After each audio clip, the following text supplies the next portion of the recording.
C'est une émission essai, c'est notre pilote, notre prototype. On n'est pas obligé après de... Et ouais, ça c'est notre pilote. Bah d'ailleurs, en fait, ça enregistre là. Ah merde. Ouais, on est en direct.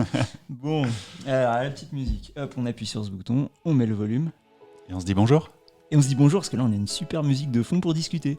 Salut Jules, comment vas-tu ? Bah écoute, ça va bien et toi JR ? Bah très bien, je t'ai vu arriver avec ton petit vélo ce matin, comment ça s'est passé le trajet ? Bah écoute, aujourd'hui à Annecy il fait plutôt beau, plutôt agréable malgré un petit vent et un petit froid d'hiver. On est encore en hiver, hein. On est encore au mois de mars. Ouais, bah jusqu'à quand ? Jusqu'à demain, non ? Jusqu'à demain, ah oui, demain, 21, ouais. Oui, c'est vrai, c'est vrai. C'est exactement. Dans ces eaux-là. Mais ouais, il fait un petit peu frais pour la saison. Mais en tout cas, bien motivé pour ce nouveau projet, pour cette nouvelle chaîne, cette nouvelle radio, on va dire. Et ouais, alors Radio c'est Rando. Une nouvelle chaîne qui s'appelle Jules et JR. Jules et JR. Jules et JR, et on va discuter randonnée. Voilà, avec des invités. Avec plein de choses que vous allez découvrir au fur et à mesure. Aujourd'hui, c'est la première émission, c'est ce qu'on appelle un petit peu le pilote. Donc on débute dans les boutons, on débute dans toute la conception d'une émission. Et voilà, c'est une belle aventure qui débute, qui s'offre à nous, qui s'offre à vous également qui nous écoutez. Donc voilà, c'est parti pour la première. C'est parti. Tu sais quoi, je pense qu'il faut raconter une histoire. Ok. Bah oui, bah voilà, Jules et JR, nouveau projet. Un petit peu... pour ma part, un petit peu stressé. Hein. C'est une grande première pour moi de faire une radio YouTube, une radio en ligne. Moi, j'ai l'habitude généralement de me cacher un petit peu derrière mon appareil photo, ma caméra. Mais en tout cas, on avait très envie de créer ça ensemble. On se connaît pas depuis très longtemps. On s'est rencontrés à Annecy et moi, je viens d'y emménager. Et je t'ai contacté, on s'est rencontrés et on s'est dit, tiens, qu'est-ce qu'on pourrait faire pour parler d'endo différemment ? Et le concept de radio nous est arrivé... un petit peu rapidement. Et, naturellement même, j'ai envie de dire. Naturellement, ouais. Ça s'est fait comme ça. Et j'ai la chance d'avoir rencontré JR parce que JR, c'est quelqu'un qui implémente tout de suite une idée, une action. Alors que moi, généralement, je suis plutôt dans l'idée et dans l'idée. Donc, merci JR d'avoir accepté de se lancer dans ce projet-là. C'est un grand plaisir. Merci à toi de m'avoir envoyé ce message sur Instagram il y a quelques semaines, quelques mois, pour qu'on se rencontre. À chaque fois, je te disais oui, bah écoute, la semaine prochaine, là j'ai un truc de prévu, là je pars en rando. Là. Et un jour, je t'ai envoyé un message, je t'ai dit écoute, là je suis dispo, est-ce que tu veux qu'on se voit ? On s'est vu au bord du lac. Et voilà, c'était cool, super rencontre. C'était trop bien. Et voilà, ça donne envie de faire des projets ensemble. Donc, un peu de stress, comme tu disais tout à l'heure, forcément. Moi, pareil. Alors moi, j'ai un avantage, c'est que vous le voyez, je suis à domicile. J'ai aussi l'avantage, c'est que j'ai un petit peu plus l'habitude de vous regarder dans cette caméra et puis de vous parler sur ma chaîne. Donc voilà, on va arriver à faire notre émission et ça va être super. Et donc l'idée, c'est avant tout effectivement de parler de randonnée, mais surtout de pouvoir recevoir des auditeurs, d'où le concept de radio. C'est ce qu'on voulait vraiment dans un premier temps. C'est ça. Même on avait parlé de concept de libre antenne, la libre antenne de la randonnée. Libre antenne, vous pouvez nous appeler. C'est parce qu'on est vieux, ça. Ici. Voilà, ça c'est parce qu'on est vieux. Petite référence à ceux qui l'ont justement cette référence. Et donc ça va être super de recevoir des abonnés au téléphone. Et donc si l'émission continue, on espère que on aura plein de questions et qu'on pourra discuter en direct, en live, ou en tout cas directement depuis vos téléphones. Parce que on s'est toujours dit que c'était intéressant de parler de randonnée, mais c'est encore plus intéressant d'échanger. Je trouve que la communauté randonnée en France, elle est active, mais elle est souvent un petit peu dispersée.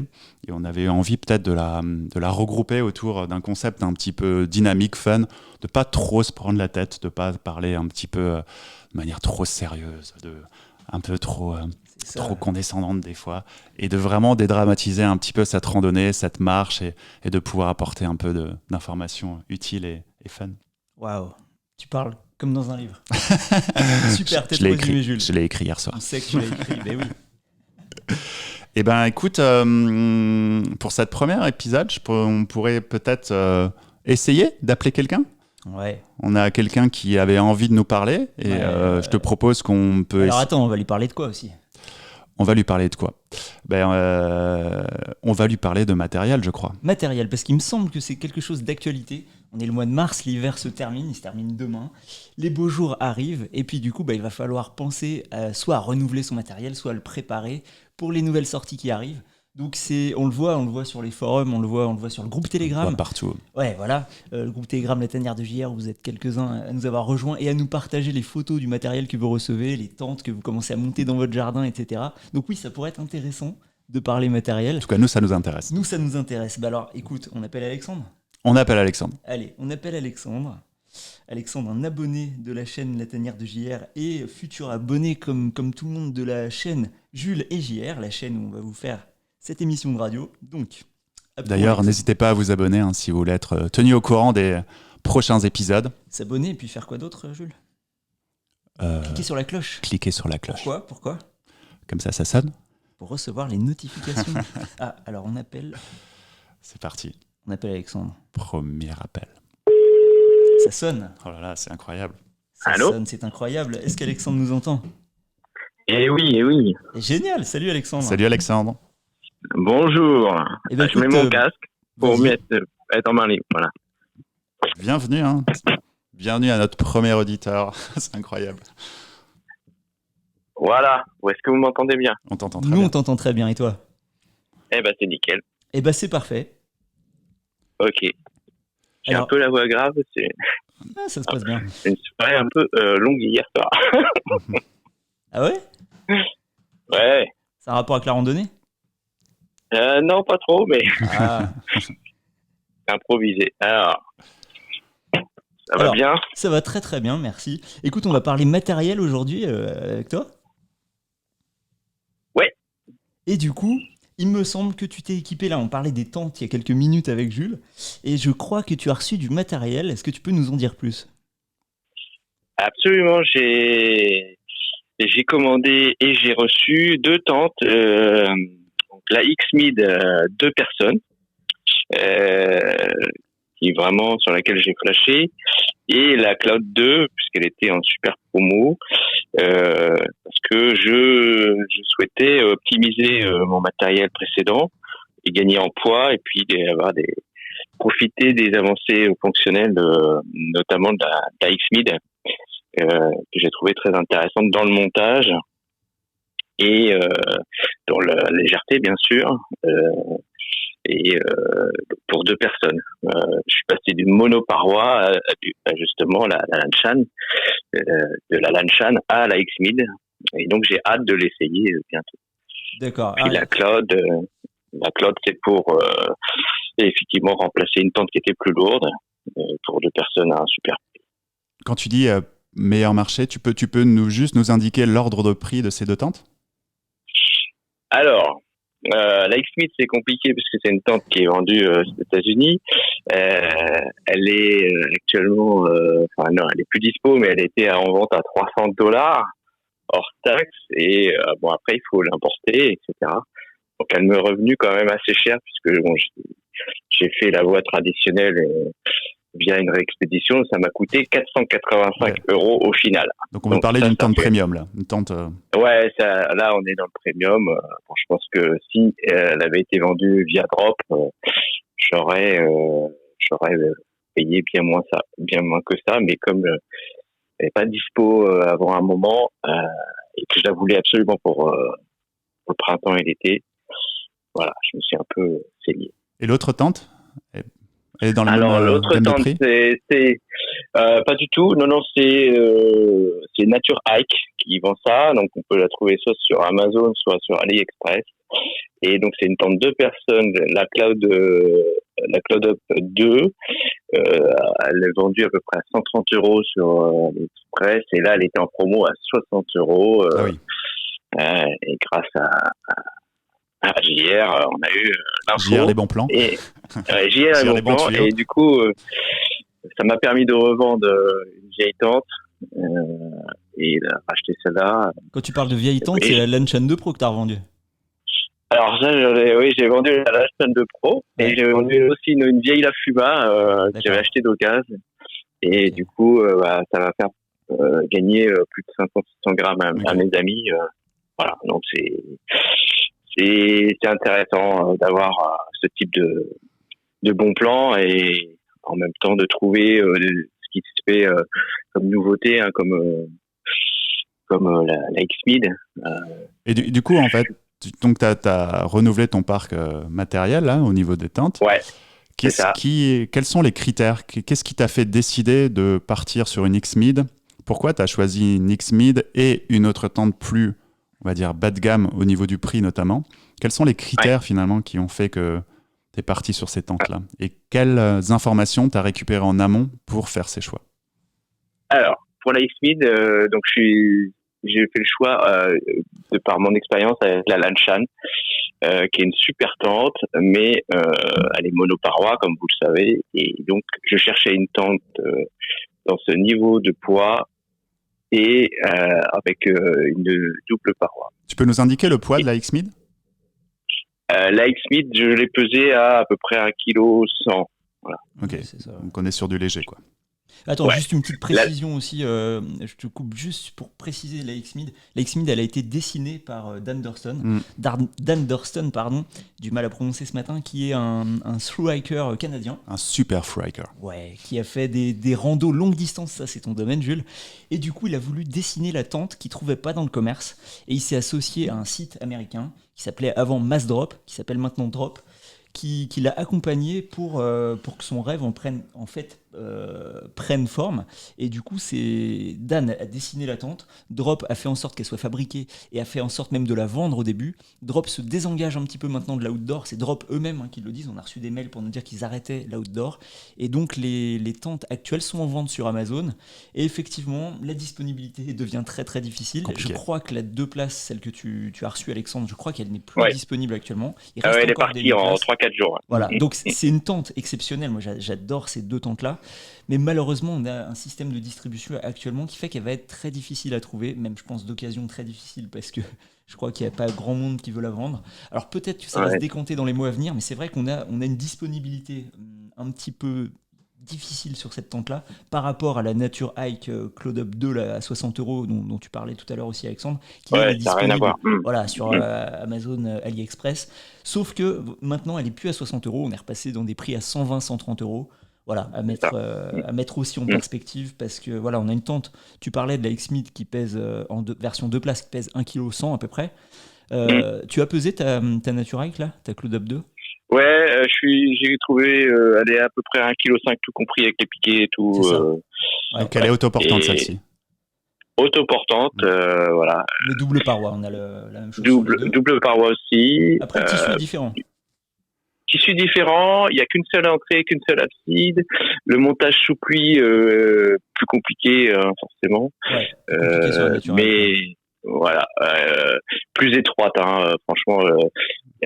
Vu que les 2 absides, il n'y a qu'une seule abside et il n'y a qu'une seule entrée, forcément. Et puis l'entrée comme ça frontale, moi je trouve ça perturbant par rapport aux entrées latérales. Après ça c'est effectivement. Quand t'as goûté au latéral, ouais. Ça fait bizarre. Après c'est une question de goût et de choix, mais encore une fois pour revenir, parce qu'effectivement là on parle spécifiquement de ces tentes. L'idée c'est peut-être d'une manière plus générale sur le choix des tentes, parce qu'effectivement on a beaucoup de questions, on reçoit beaucoup de questions sur quelle tente choisir, quelle tente est optimale, quelle est la meilleure tente, pas quelle est la bonne tente, mais la meilleure tente. Et du coup c'est difficile, parce qu'effectivement il y a des marques de toutes sortes aujourd'hui, des marques françaises, des marques reconnues. Il faut bien connaître son usage, et ça, les débutants, forcément, ils savent pas, parce qu'ils ont pas l'expérience. Moi, j'ai quelques années d'expérience, j'ai pas énormément, mais je commence à voir mon usage, et du coup, j'ai pu, tu parlais de critères, mes critères maintenant, c'est le poids, le montage, les absides, la flexibilité entre l'intérieur de la tente et l'extérieur, la qualité des tissus. Voilà, avec l'expérience, on commence à savoir ce qu'on veut. Effectivement, moi j'ai commencé avec des tentes plus lourdes et je voyais pas trop l'intérêt des doubles entrées, etc. Maintenant, je sais, et j'ai pas mal étudié justement ce qu'il y avait sur le marché, les niveaux de prix, parce que le Cuben, le Dynéma, ça fait des tentes super légères, mais donc le Dynéma qui est une toile qui permet effectivement de ramener beaucoup de légèreté à la tente, qui est un peu plus fragile, mais ouais. Après voilà, c'est souvent du monoparoi, c'est un peu bruyant, et c'est très cher surtout. Donc voilà, j'ai fait mon tri. Ça prend un peu plus de volume. Exact. Et ça sèche beaucoup plus rapidement aussi, donc effectivement il y a toujours ce. C'est un compromis en fait. C'est toujours un compromis. De toute manière, il y a toujours un compromis à faire. Et c'est ce qui est intéressant, c'est que peut-être que c'est l'expérience, comme nous dit Alexandre, qui permet d'affiner en fait ces critères et ce compromis, de balancer un peu plus les critères vers le poids, vers l'encombrement. T'as pas parlé de prix par exemple, tu vois, donc peut-être qu'aussi avec l'expérience et la pratique, plus on pratique, plus on a envie de sortir, plus le prix devient un petit peu un second choix parce qu'on est prêt à investir un peu plus cher, parce qu'on parle quand même de tentes à 300, 400 euros, qui sont quand même... voilà, c'est pas non plus un premier prix de tente, mais... Le prix s'oublie, la qualité reste, comme on dit. Exactement, ça c'est... C'est ça. C'est vrai, après, je m'aperçois qu'on peut revendre son matériel. Moi, j'en ai revendu assez facilement sur un site bien connu de petites annonces. Et finalement, chaque année, en remettant un petit peu d'argent, on arrive à se constituer du matériel de qualité selon ces critères qui s'affinent. Et il faut pas avoir peur de revendre. Donc, après, c'est si vrai. on est soigneux. Comme pour beaucoup de matériel, effectivement, plus on achète de la qualité, plus on aura tendance effectivement à avoir une tendance à revendre derrière et peut-être aussi à trouver du matériel justement d'occasion. C'est aussi intéressant parce que là, on parle de neuf, on parle de sites, mais on peut également aussi aller voir sur des sites spécialisés rando. D'ailleurs, en parlant d'aller voir, donc là, finalement, ce que je comprends, c'est que ton expérience a permis d'affiner tes critères de sélection, de choix, la tente. Complètement. Mais où est-ce que tu vas chercher toutes ces informations une fois que tes critères sont affinés, sont établis? Alors, j'ai pas mal... je regarde pas mal les chaînes YouTube. Je fais beaucoup de recherches sur Internet, les vidéos. Et après, je vais voir les constructeurs de chaque fabricant, je me renseigne, je vais voir également sur le site Randonnée Léger. J'essaie de me faire mon idée à partir de ces différentes sources et de mon expérience. Voilà. Donc, ça prend du temps, tout ça? Ça prend un peu de temps, mais quand on part une semaine en famille en rando, il faut se préparer. Je suis pas un randonneur solo, donc forcément je dois préparer pour être sûr que les poids des sacs soient bons et que la qualité des tentes et du matos soit bon. Donc c'est un petit plaisir, c'est un plaisir aussi. Hein. C'est vrai. Et justement, alors ces tentes, tu vas les utiliser dans quelles conditions tu les prévois pour quoi, la TX-Mid et ta Cloud Up 2? C'est pour les utiliser en famille, comme tu dis? Alors la Cloud 2, c'est pour mes amis qui nous accompagnent en famille, c'est pour un couple. Et donc on va partir en montagne vers 2000 et plus. Ouais. Et on va partir normalement près de la vallée de Dubaï, faire autour du Chambéron, donc à la frontière italienne. Donc haute montagne. Donc, pour une itinérance de combien de jours? Alors là, je suis parti sur 5-6 jours. C'est chouette. Avec un ravitaillement au bout de 3 jours. Et mais alors attends, j'ai une question, parce que tu parles du coup de montagne, haute montagne. Il paraît, parce que la X-Mid 2 places, en fait, j'ai eu l'occasion pour l'instant de la monter, de faire une vidéo de présentation au bord du lac d'Annecy, donc j'avais trouvé un endroit plat et suffisamment grand, mais elle a une très grande empreinte au sol. Tout à fait. Est-ce que tu appréhendes, comment tu envisages ça pour monter la tente sur des espaces parfois en haute montagne qui sont un peu exigus? Alors j'ai fait mon repérage sur carte, et j'ai repéré des zones avec les courbes de dénivellation, des zones plates. Donc je sais à l'avance à peu près où on va se poser. Super. Je suis obligé de prévoir. Je suis obligé de prévoir mes lieux de bivouac. En tenant compte de ça. Oui. Ouais, tu vas éviter les vires suspendus qui ont pourtant une vue magnifique, magnifique sur l'environnement. Voilà. C'est un peu le problème, moi je trouve, de la X-Mid, effectivement. Après, c'est également un critère, effectivement, on n'y pense pas toujours, mais l'empreinte au sol, sur des randonnées notamment longue distance, engagées un petit peu dans la montagne, moyenne montagne même, dans des paysages un peu escarpés, fait que des fois c'est assez compliqué de pitcher en fait la tente, de la poser au sol, parce qu'effectivement la surface qu'elle prend et le problème aussi c'est qu'elle n'est pas autoportante. Donc, elle Le nécessite problème ou l'avantage? le problème dans ce cadre-là. Dans ce cadre-là, donc on a besoin effectivement de pouvoir l'attacher au sol, de pouvoir suffisamment bien l'attendre. Ouais. Donc c'est des critères en fait à prendre aussi en considération. Le terrain peut-être. Cela dit, voilà, Ouais. Dan Dorston qui a dessiné cette tente et qui l'a conçue d'après son expérience et qui lui a fait beaucoup de longues randonnées, mais évidemment plus États-Unis. Alors sur des sentiers que je ne connais pas, mais que tu connais un petit peu mieux que moi, sur le PCT par exemple, Pacific Crest Trail, je pense qu'il a tenu compte aussi de tout ça dans la conception de sa tente et qu'il s'est dit que ça devait passer la plupart du temps quand même, l'empreinte au sol. Oui, je pense effectivement. Après sur le PCT, il y a beaucoup d'endroits. C'est les grands espaces américains, donc beaucoup d'endroits où on peut. Tout est plus grand aux Où États-Unis. tout est beaucoup Il y a plus le grand, choix, même il y les a le emplacements choix. de bivouac. Ouais. Après, il y a aussi ce concept aussi beaucoup de cowboy camping où effectivement dans des conditions un peu estivales, on a tendance à dormir plus dehors que sous une tente. Mais je pense c'est encore une fois tout est possible. Ça nécessite des fois un peu plus de temps, d'investigation, de regarder autour de soi le terrain pour aller trouver l'emplacement idéal pour mettre sa tente. Voilà, quand tu connais ton matos, tu sais que tu pourras bivouaquer forcément dans un certain type de zone, c'est tout. C'est Je ça. pense qu'il faut, Et comme tu il le faut disais, intégrer ses paramètres. Comme tu le dis, Alexandre, c'est aussi très important, effectivement, pour la sécurité, pour tout, de repérer sur une carte, de repérer Ouais. les endroits où on compte passer, pas seulement pour poser son bivouac, mais aussi pour tout ce qui est sécurité, surtout comme dans ton cas, si tu pars à plusieurs avec d'autres personnes. Voilà, imaginez Ouais. des itinéraires de repli, peut-être trouver peut-être une cabane, un point si ça tourne mal. Exactement, ouais. Donc, c'est J'ai vraiment repéré important des de abris. préparer son itinéraire. Ouais. Ouais, là j'ai pas le choix. Je serais tout seul, je dirais plus la fleur au fusil, mais là j'ai pas le choix. C'est ça. Et effectivement, je repère les grottes, les abris, les bergeries, les villages. Voilà, j'essaie de voir. C'est top, tu prépares bien. que Ouais. j'ai déjà vécu quasi orage en montagne. Voilà. Et ça faire peut être éviter une après. expérience à raconter dans une prochaine émission, ça. Il y a des histoires à raconter. Des histoires là-dessus. Ouais, c'est.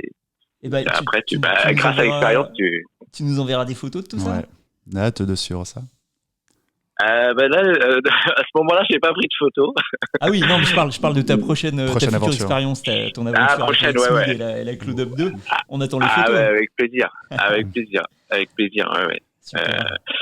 Et après, donc, on est 10, on part à 10. Ah oui, d'accord. Ah oui. Donc, il y aura deux pas... familles de 5.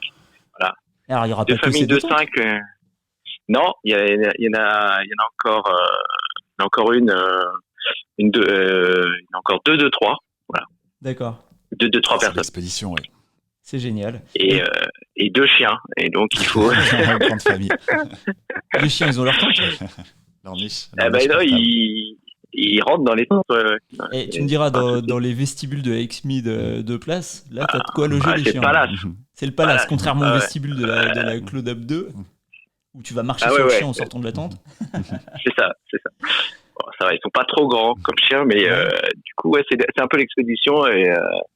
Mais c'est marrant. C'est marrant, ouais, c'est génial. Et puis la préparation, comme tu nous l'évoquais, la préparation fait aussi partie de l'aventure, et ça, c'est génial aussi. C'est une grande partie, ouais. Ah ouais, c'est comme. C'est bien ce que dit Laurent Manodou. C'est la préparation principale. Hein. Petite blague d'une pub. Voilà. Eh ben écoute, merci beaucoup. Voilà. Mais moi, justement, j'avais une question juste sur le matos. Toi, quel est ton cheminement pour la préparation de ton sac pour le PCT? Parce que quels étaient tes critères, tes contraintes? C'est quand même une autre paire de manches de faire 4500 km. Donc, comment t'as géré ta préparation de ton sac? Mal, très mal. Non, en fait, c'est très compliqué d'anticiper une première randonnée aussi longue. Donc, pour le contexte, j'ai marché sur le PCT en 2019, donc je l'ai parcouru dans sa totalité, dans les 4500 km entre le Mexique et le Canada. Et j'ai passé beaucoup trop de temps sur les forums à chercher le matériel, justement à chercher le matériel parfait, à suivre un petit peu des personnes qui l'avaient fait avant moi, utilisant un petit peu leur liste de matériel pour constituer la mienne. Et puis je suis parti habillé en tête, en ayant passé beaucoup de temps effectivement sur les forums, en ayant acheté le matériel qui me semblait être le meilleur pour moi. Et puis j'ai évolué au fil du temps, j'ai changé, j'ai on parlait d'expérience avant, c'est par l'expérience en fait que j'ai réussi à affiner. Ouais. Et pour le simple exemple, je suis parti avec un sac de 55 litres qui me paraissait déjà correct, léger à l'époque. Et j'ai fini avec un sac de 36 litres. Donc finalement, je me suis rendu compte que je pouvais plus me débarrasser de choses que je pouvais en récupérer, en acheter, en agrégé. Et ouais, c'est vraiment un principe évolutif, je dirais. Je ne sais pas si c'est un bon mot, mais vraiment de sentir, de tester, d'expérimenter, de se dire que finalement, le bon matériel pour l'un n'est pas le bon matériel pour moi, de savoir quels sont justement mes critères. Moi, je sais que le critère du poids est excessivement important, le critère du prix aussi, le critère de... Effectivement, il y a des randonneurs qui ont 2000 € de matériel sur eux. Moi, je me sens pas à l'aise en fait avec... voilà, j'ai besoin de sentir que le matériel aussi a une histoire, que la marque aussi a une histoire. J'aime aussi les matériels qui sont faits d'une manière artisanale et pas forcément mainstream. Ça, c'est une sensibilité personnelle. Mais ouais, on pose vraiment, je pense que c'est la question qu'on m'a posée le plus sur mon PCT, c'est le matériel. Mais je pense que c'est une question aussi qui est très difficile à répondre parce que je pense que ce que moi j'aurais aimé entendre, c'est va avec ce que tu as, expérimente, vois et incrémente au fur et à mesure. Ouais, c'est ça qu'il faut faire. Après, il faut pouvoir partir souvent ou régulièrement pour bien jauger en fait. Exactement, je pense que c'est ça en fait. On peut s'inspirer de choses, on peut s'inspirer de personnes, on peut s'inspirer de matériel, mais je pense qu'au final, c'est par l'expérience et par le fait de le vivre soi-même qu'on se dit ah mais en fait non, mais ça me convient pas. Parce qu'il y a des personnes qui sont parties légers, ultra légers même. Donc moi, je suis plutôt dans la partie ultra légère. Mais les personnes qui sont parties ultra légers qui ont finalement se dit ah ben non, en fait, c'est hyper inconfortable. Parce qu'il faut savoir qu'un sac ultra léger, mon sac de 36 litres, si je mets plus de 10 ou 11 kilos dedans, ça devient hyper inconfortable. Donc les personnes qui sont plus lentes à marcher, qui ont besoin de prendre plus le temps, ils doivent sortir plus de nourriture ou qui mangent plus que moi. Portent plus de kilos sur le dos et du coup ont besoin de sacs plus confortables, de sacs plus lourds du coup, et donc de porter plus lourd. Mais pour eux, ça devient aussi beaucoup plus confortable, beaucoup plus plaisant en fait de marcher avec plus de kilos. Donc il n'y a pas non plus... Il n'y a pas de règle. Il n'y a pas de règle. Il faut se connaître. Non, c'est ça, Il faut expérimenter, il faut apprendre. Et voilà. Et voilà. Non, mais c'est vrai que dans la jungle des produits et dans l'inconscient du randonneur débutant, voilà, tu pars avec des idées en tête, le beau sac avec plein de trucs autour, et puis finalement, tu aperçois que tu peux alléger, tu peux adapter, et selon ta perception, ton expérience, tu peux complètement dériver. Ouais. Totalement d'accord avec toi, Alexandre. Effectivement, il faut se sentir bien. Enfin, j'aime pas ce mot-là, mais c'est intéressant d'aller justement se connaître un peu mieux et de trouver le matériel et la préparation qui nous permettent de se sentir mieux. En fait, l'idée, avant tout, c'est de se faire plaisir. C'est ce que j'allais dire. Il faut se dire, la randonnée, on fait ça, c'est une passion, on fait ça par plaisir. Donc, oui. Voilà, on a envie de se sentir bien quand on marche. On a envie de se dire, en fait, là, j'ai suffisamment de matériel dans mon sac. Parce qu'il y a des gens qui ont besoin d'avoir plein de matériel pour, quand ils arrivent au niveau du bivouac, d'avoir leur petite chaise. C'est ça, on a chacun son petit truc. Et c'est génial. Ouais. Et c'est top. Ça peut être, c'est ça, son plaisir. Ouais, tout à et fait. d'ailleurs, peut-être que randonner léger, c'est aussi nous permettre de prendre ce petit luxe supplémentaire, tu vois, en allégeant sur d'autres parties, de te permettre de prendre ta petite chaise, de permettre de prendre le truc qui te fait plaisir, qui te remonte entre guillemets le moral, parce que le moral, voilà, ça reste du plaisir, donc on a théoriquement toujours le moral, même s'il y a des moments difficiles.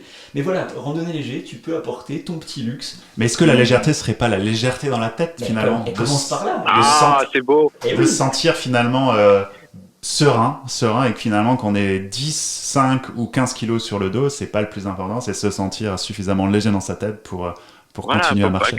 Et du coup, si t'es léger dans ta tête, tu l'es aussi dans ton équipement, parce que c'est un état d'esprit, ça va avec. Donc si tu penses léger, tu vas t'équiper léger. Ouais, léger, mais encore une fois, le critère et le curseur est différent pour chacun. Et propre à chacun. Et c'est ça qui est génial, c'est qu'il n'y a pas une vérité universelle, il n'y a pas, comme tu disais au début de l'émission tout à l'heure, il n'y a pas la meilleure tente, il n'y a pas le meilleur truc, il n'y a pas la meilleure méthode, il y a la méthode qui convient à tout le monde, et le mieux, c'est d'expérimenter, de tester, comme tu viens de nous le dire, Alexandre, revendre si ça ne nous va pas, voilà, c'est ça qui est beau. Moi, quand j'étais sur le PCT, but, l'expérience soit agréable. Exactement. Voilà. Oui. Sans ça, effectivement, on fait pas les choses.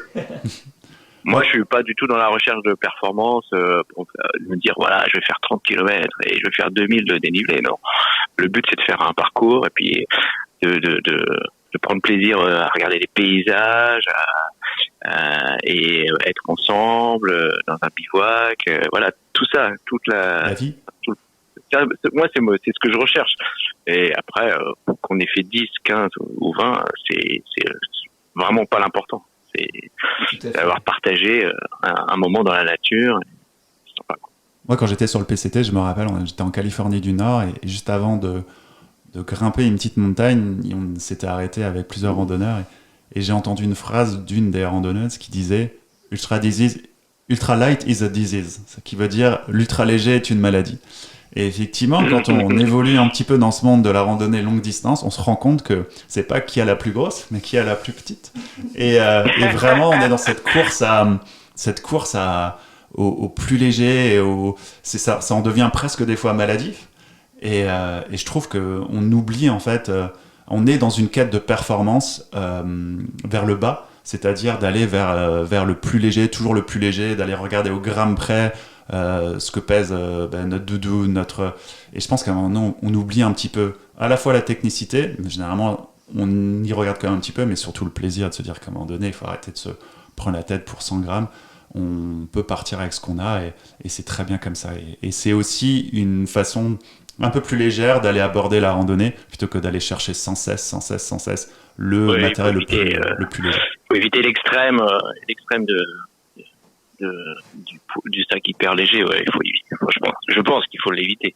Ouais, ça devient maladif. Ouais, après, comme dans toute activité, il y a toujours le haut d'un iceberg, il y a toujours des gens qui sont à la fois dans la performance, aller marcher le plus rapidement possible, en moins de temps, avec le sac le plus léger, et il y a de la place pour tout le monde, mais je pense que globalement, c'est un message qui n'est pas forcément intéressant à véhiculer pour les débutants, d'aller effectivement de se concentrer trop sur la légèreté. Je pense c'est avant tout d'expérimenter et d'apprendre à se connaître en marchant. Moi, je pense que c'est plus important de préparer son parcours pour éviter des mauvaises expériences que d'essayer de gagner trop de poids sur son pack, quoi. Mais c'est vrai que dans l'inconscient du randonneur, on a envie de partir comme ça, à la fleur au fusil, et penser que tout va bien se passer. et je pense que c'est pour les débutants, je pense que c'est ce qu'il faut vraiment essayer de bien leur passer comme message, c'est préparer pour pas galérer, quoi. Parce que en fait, quand tu parles aussi de tout va bien se passer, est-ce que tout se passe généralement bien, et en fait, effectivement, c'est aussi une question de sécurité, et ça c'est un point important, c'est-à-dire que moi dans mon sac j'ai pas grand-chose et je suis capable de dormir à même le sol dans la nature. Maintenant je me connais aussi, je connais aussi les conditions, je sais lire les conditions météo. Demain quelqu'un qui débute se dit ah ben non mais en fait j'ai pas besoin de ce sac de couchage, j'ai pas besoin d'une couche thermique importante, j'ai pas besoin va partir un petit peu de manière inconsciente et puis potentiellement se mettre en danger, parce qu'à partir de 1500, 1600 la nuit, il fait froid, si on n'a pas l'habitude, on peut vite se retrouver dans des conditions assez compliquées. Donc il y a aussi, avec ce rapport de matériel, la notion de sécurité qui, je pense, est important. Randonnée léger, mais en toute sécurité. Ah ouais. Exactement, si tu sais pas, par exemple, si t'es frileux ou non, si t'as pas passé des nuits dehors, si tu connais pas un petit peu ta résistance au froid ou ton degré de confort que tu exiges pour que ça se passe bien une nuit, c'est un peu risqué, quoi. Et du coup, ce qui peut être intéressant, c'est de pouvoir tester avec une cabane à côté pour se replier si jamais les choses ne tournent pas comme prévu. C'est aussi intéressant peut-être de prendre un peu plus de matériel pour pouvoir tester un sac de couchage, te demander si ça va aller au niveau, et puis au niveau température, et puis si t'as trop froid, sortir le deuxième sac que t'avais. C'est très important au début, vraiment, effectivement, de tester tout ça, de se connaître, comme tu disais, Jules. Et voilà, pour vraiment profiter de sa passion, pour vivre ce plaisir, en toute sécurité, enfin, avec la meilleure sécurité possible, en tout cas. Ouais. Puis on n'est jamais très très loin en France d'une ville, d'un point de repli. On peut facilement être dans la nature sauvage et être pas très loin pour se replier. Si jamais retourner en vallée, etc. Ouais. Tout à fait. Merci en tout cas, Alexandre, merci beaucoup d'avoir participé à cette première émission. Bah, c'est super, hein, c'est très très enrichissant. Merci de l'avoir organisé et j'espère qu'il y en aura d'autres. On l'espère. On l'espère aussi. Et écoute, tout ce qu'on peut te souhaiter, c'est tout le meilleur avec ton matériel, mais pas que le matériel, bien sûr, toute l'expérience qui va avec. Donc on te souhaite de super randonnées à 10. Voilà. Je vous donnerai des nouvelles. Ça me démange.